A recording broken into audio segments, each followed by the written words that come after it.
18 வயசு வரைக்கும் அந்த மனுஷனுக்கு ஃபெயிலியர்ஸ் தவிர ஒன்றுமே கிடைக்கல. 18 வயசில் ஒரு பொண்ணை காதலித்து கல்யாணமும் பண்ணிக்கிறார்.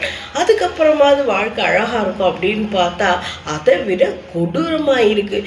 21வது வயசில் இந்த மனுஷங்கிட்ட இருந்தால் அவ்வளோதான், நம்ம வாழ்க்கை முடிஞ்சிடும் அப்படின்னு சொல்லிட்டு அந்த பொண்ணு டிவோர்ஸ் வாங்கிட்டு போகவும் செஞ்சிடறான். அதுக்கப்புறம் கடன் பிரச்சனை இந்த மாதிரியே வாழ்க்கை ஓடிக்கிட்டே இருக்குது. ஒரு நாள் 2 நாள் இல்லை, 65 வயசு வரைக்கும். இதுக்கு மேலே நம்ம என்னடா பண்ண போகிறோம்? நம்மளுடைய வாழ்க்கை அவ்வளோதானா? என்கிட்ட ஒன்றுமே இல்லையா? அப்படி என்கிட்ட என்னதான் இருக்குது?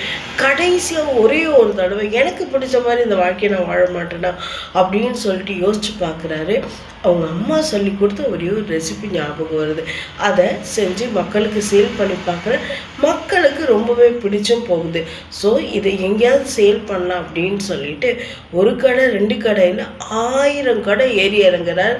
யாரும் வாங்கிக்கிற மாதிரி இல்லை.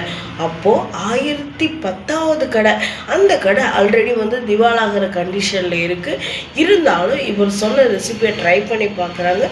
மக்களுக்கு ரொம்ப பிடிக்கவும் செய்யுது. ஸோ இவர் என்ன பண்ணாரு, அந்த கடைக்கு அந்த ரெசிபியை சேல் பண்ணிடலாம் அப்படின்னு நினைக்கிறாரு. ஆனால் அவர் ஒரு கண்டிஷன் வைக்கிறாரு. நான் உங்களுக்கு இந்த ரெசிபியை தரேன், ஆனால் இந்த கம்பெனியோட லோகோவை என்னுடைய முகத்தை மட்டும் வச்சுக்கோங்க அப்படின்னு சொல்ல அந்த கம்பெனி ஒத்துக்கவும் செய்கிறாங்க.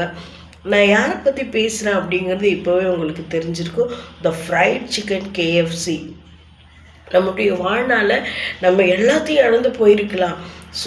நம்ம பிச்சைக்கார நிலைமையில கூட வந்திருக்கலாம். ஆனால் நம்மக்கிட்ட ஏதோ ஒன்று இருக்கும்.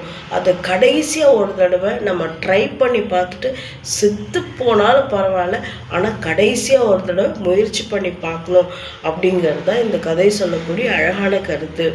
தேங்க்யூ.